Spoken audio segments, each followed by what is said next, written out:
Hi good morning. അപ്പോൾ നമ്മുടെ ഇന്നത്തെ റെസിപ്പി എന്ന് പറയുന്നത് ഒരു ഓലനാണ് കേട്ടോ.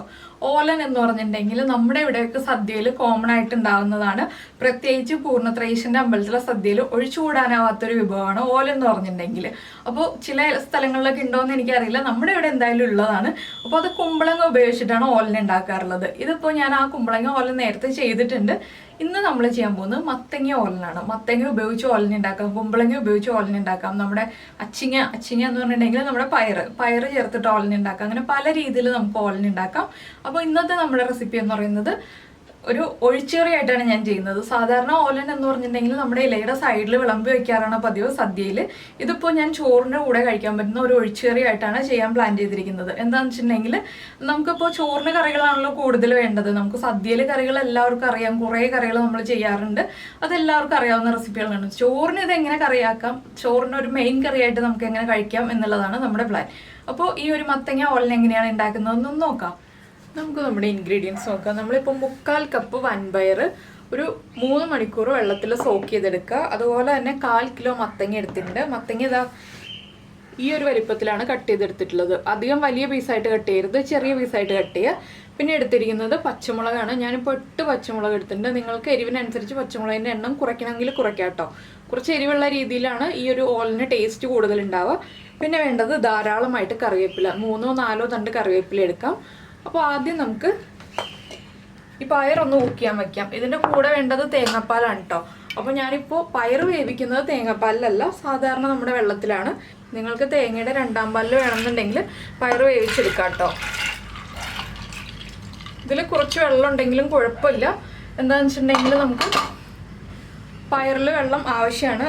പയറിലേക്ക് നമുക്ക് കുറച്ച് കറിവേപ്പില ചേർക്കാം. അതുപോലെ തന്നെ ഒരു 2 പച്ചമുളക് സ്പ്ലിറ്റ് ചെയ്ത് ചേർക്കാം.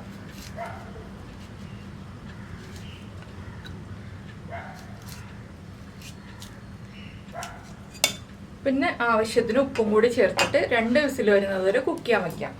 പയറിലേക്ക് ആവശ്യമായിട്ടുള്ള ഉപ്പ് മാത്രം ചേർക്കാം. ഇപ്പോൾ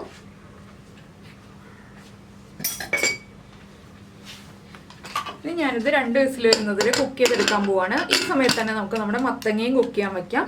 മത്തങ്ങ കുക്കറിൽ കുക്ക് ചെയ്തിട്ടുണ്ടെങ്കിൽ ഉടഞ്ഞു പോകും. അതുകൊണ്ടാണ് നമ്മൾ പയറിൻ്റെ കൂടെ മത്തങ്ങ കുക്ക് ചെയ്യാൻ വയ്ക്കാത്തത്.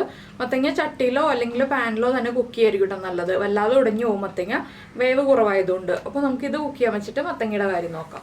അപ്പോൾ നമ്മളൊരു ചട്ടിയിൽ തേങ്ങാപ്പാൽ ഒഴിച്ചിട്ടുണ്ട്. തേങ്ങയുടെ 2ാം പാലാണ് കേട്ടോ. ഇതിലേക്ക് നമ്മൾ കട്ട് ചെയ്ത് വെച്ചിരിക്കുന്ന മത്തങ്ങ ഉണ്ടല്ലോ, അതിട്ട് കൊടുക്കാം.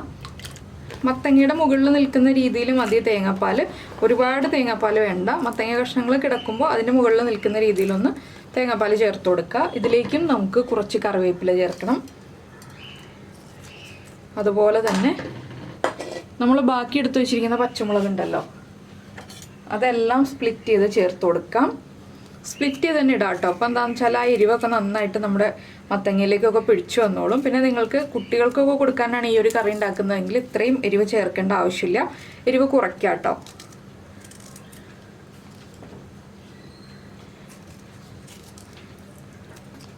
വളരെ ഈസി ആയിട്ടുള്ള റെസിപ്പിയാണ്, എല്ലാവർക്കും എളുപ്പത്തിൽ ഉണ്ടാക്കാൻ പറ്റുന്ന റെസിപ്പി. പിന്നെ നമുക്ക് ചോറിൻ്റെ കൂടെ കഴിക്കാൻ നല്ലൊരു കറിയുമാണ്.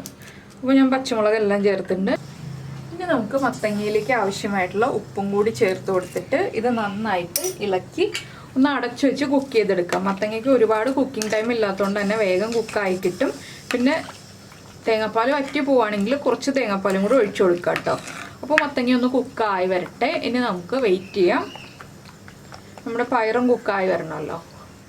അപ്പോൾ നമ്മുടെ മത്തങ്ങയൊക്കെ നന്നായിട്ട് കുക്കായി വന്നിട്ടുണ്ട്. ഇത് കണ്ടോ, അതുപോലെ പ്രസ് ചെയ്തിട്ടുണ്ടെങ്കിൽ ഉടഞ്ഞു വരുന്നുണ്ട്. ഈ ഒരു പാകത്തിൽ മത്തങ്ങ കുക്ക് ചെയ്തെടുക്കുക. ഇനി നമുക്കിതിലേക്ക് നമ്മൾ വേവിച്ച് വെച്ചിരിക്കുന്ന പയറുണ്ടല്ലോ, പയർ ചേർത്ത് കൊടുക്കാം. പയറിലും കുറച്ച് വെള്ളമുണ്ട്, അപ്പോൾ ആ വെള്ളത്തോടു കൂടി തന്നെയാണ് ഞാൻ പയർ ചേർത്ത് കൊടുക്കുന്നത്. ഇനി ഇത് രണ്ടും ചേർന്ന് നന്നായിട്ടൊന്ന് തിളച്ച് കുക്കായി വരണം. ഈ വെള്ളമൊക്കെ ഒന്ന് കുറുകി വരണം. അതിനുശേഷം വേണം നമുക്ക് നമ്മുടെ 1ാം പാലൊക്കെ ചേർത്ത് കൊടുക്കാനായിട്ട്. അപ്പോൾ മത്തങ്ങയും പയറും കൂടി ഇനി തിളച്ചൊന്ന് കുക്കായി വരട്ടെ. കുക്കാവാനൊന്നുമില്ല, കുക്കായതാണ് കംപ്ലീറ്റ്. ഈ വെള്ളം ഒന്ന് വറ്റി വരണം. നമ്മുടെ തേങ്ങാപ്പാലും പയറിലുണ്ടായിരുന്ന വെള്ളവും ഒന്ന് വറ്റി വരണം. ഒരുപാട് വറ്റിക്കണ്ട കേട്ടോ. ഒരുപാട് വറ്റിച്ചിട്ടുണ്ടെങ്കിൽ നമ്മൾ സദ്യയിൽ വിളമ്പുന്ന ഓലൻ പോലെ ആയിപ്പോവും. ഒന്ന് ചെറുതായിട്ട് വറ്റിച്ചെടുക്കുക.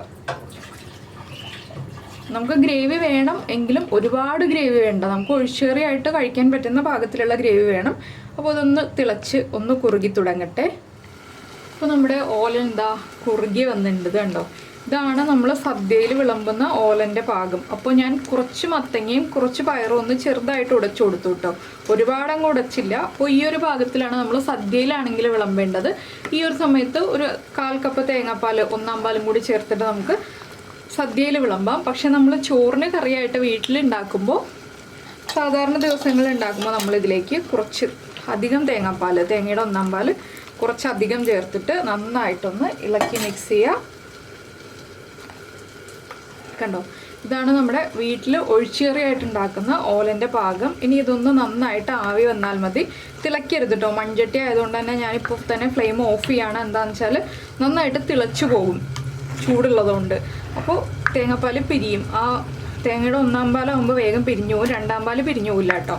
അപ്പോൾ നമുക്കിത് ഇനി കറിവേപ്പിലയും അതുപോലെ തന്നെ നമ്മുടെ വെളിച്ചെണ്ണയും ചേർക്കാം. കറിവേപ്പില ഇങ്ങനെ കയ്യിലൊന്ന് തിരുമ്മിയിട്ട് ചേർക്കാം. നമ്മൾ ആദ്യം കുറച്ച് കറിവേപ്പില ചേർത്തിട്ടുണ്ട്, എങ്കിലും വീണ്ടും കറിവേപ്പില ചേർത്ത് കൊടുക്കുക.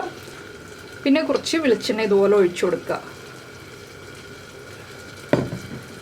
ഇനി അത് നന്നായിട്ടൊന്ന് ഇളക്കുക, അടച്ചു വയ്ക്കുക. നമുക്ക് ചൂട് കംപ്ലീറ്റ് മാറിക്കഴിയുമ്പോൾ ഉപയോഗിക്കാം. ചൂടോടുകൂടി ഉപയോഗിക്കുന്നതിനേക്കാൾ ടേസ്റ്റ് ചൂട് കംപ്ലീറ്റ് മാറിക്കഴിയുമ്പോൾ ഉപയോഗിക്കുന്നതാണ്. അപ്പോൾ നിങ്ങൾക്ക് ഈ ഒരു ഓലൻ്റെ റെസിപ്പിയൊക്കെ ഇഷ്ടമായിട്ടുണ്ടാവും എന്ന് വിചാരിക്കുന്നു. വളരെ ഈസി അല്ലേ, അധികം ബുദ്ധിമുട്ടൊന്നുമില്ല. കുറച്ച് തേങ്ങാപ്പാലും അതുപോലെ തന്നെ കുറച്ച് പയറും ഒരു 1/4 കിലോ മത്തങ്ങ ഉണ്ടെങ്കിൽ നമുക്ക് എളുപ്പത്തിൽ ഉണ്ടാക്കാൻ പറ്റുന്ന റെസിപ്പിയാണ്. നമ്മളിതിൻ്റെ കൂടെ നിന്ന് കുക്ക് ചെയ്യേണ്ട ആവശ്യമൊന്നുമില്ല, ഇടയ്ക്കൊന്ന് ശ്രദ്ധിച്ചാൽ മതി. അപ്പോൾ നിങ്ങൾക്ക് ഈ ഒരു റെസിപ്പിയൊക്കെ ഇഷ്ടമായി എന്നുണ്ടെങ്കിൽ നമ്മുടെ വീഡിയോയുടെ താഴെ ഒന്ന് കമൻറ്റ് ചെയ്യണം കേട്ടോ, ഇഷ്ടമായോ ഇല്ലയോ എന്നുള്ളത്. അതുപോലെ ഇഷ്ടപ്പെട്ട റെസിപ്പി ആണെങ്കിൽ ഒന്ന് മറക്കാതെ ലൈക്കും കൂടി ചെയ്യണേ.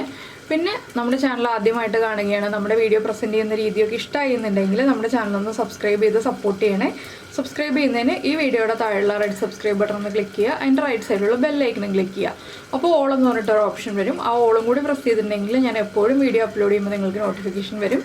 അപ്പോൾ ഇത് കണ്ടോ, നമ്മുടെ പയറൊക്കെ ആണെങ്കിലും ഒരുപാട് അങ്ങോട്ട് ഉടഞ്ഞു പോയിട്ടൊന്നുമില്ല, ആവശ്യത്തിന് കുക്കായിട്ടേ ഉള്ളൂ. അപ്പോൾ പയർ നിങ്ങളുടെ കയ്യിലുള്ള പയറിൻ്റെ കുക്കിംഗ് ടൈം അനുസരിച്ച് കുക്ക് ചെയ്തെടുക്കുക. ചില പയർ 1 വിസിൽ വരുമ്പോൾ കുക്കാവും, ചില പയർ 5 or 6 വിസിൽ വരുമ്പോഴായിരിക്കും കുക്കാവുന്നത്.